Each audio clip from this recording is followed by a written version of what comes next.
Welcome to lab 1. So we are going to implement a separately excited DC generator which is coupled to a prime mover. So this dynamometer here, I will be using it to behave like a prime mover, and since it is coupled internally through a belt to the generator, so when the prime mover moves, then the generator is also going to move and it is going to produce an EMF. So first of all, this is the circuit of the field winding. This is separately excited, which means that it is supplied by a separate DC source. So we are going to pick a fixed DC source here, which is between 8 and N. So the positive of the DC source goes to I2 positive. So 8 goes to I2 positive here, and I2 negative is going to go to 5. So I2 negative is this one. This is going to 5. Okay. So then 6 and 7 are short here, so we are going to use this small yellow banana plug to connect 6 and 7, and then 8 goes back to the negative side. So 8 goes back to the negative of the source. So that is the field excitation circuit here. So I2 will be measuring the current which is flowing here. So I2 will be the field excitation current. Then we implement the upper part here.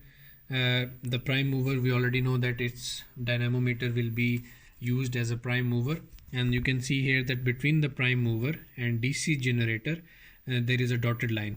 So this means that basically these are connected internally. We can see that there is a belt inside. You'll find that belt in the introductory video, as well as if I open it up, you can see that there is a belt here. So if that side moves, this will also move. So 1 and 2. So 1 and 2 are basically the terminals of the generator. So when the generator is moved through a prime mover, we are going to have an EMF across 1 and 2. So that voltage is basically made by E1. So we use E1 here. The positive of E1 is connected with 1. So this is positive of E1. This is connected with 1 here, and negative of E1 is connected with the terminal 2 of the armature. So this is 2, which is connected with negative of E1. So that's all about the connection.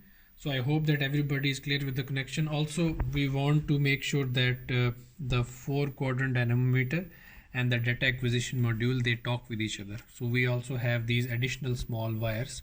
So this is basically T and N here. So basically T here goes to T of the data acquisition module, and the N goes to N, and we also have a ground here. So these should also be added. And also in this case, we are using this one as well as this one. So we are going to use two USB ports. One is this one, which is connected with the computer. The other one, we will use another wire like this, and that will be connected here, as well as the other port of the laptop. And then we'll be able to perform this experiment. So there are a variation of this experiment as well. But if this circuit is clear to you guys, you will be able to understand that how the other circuits are implemented.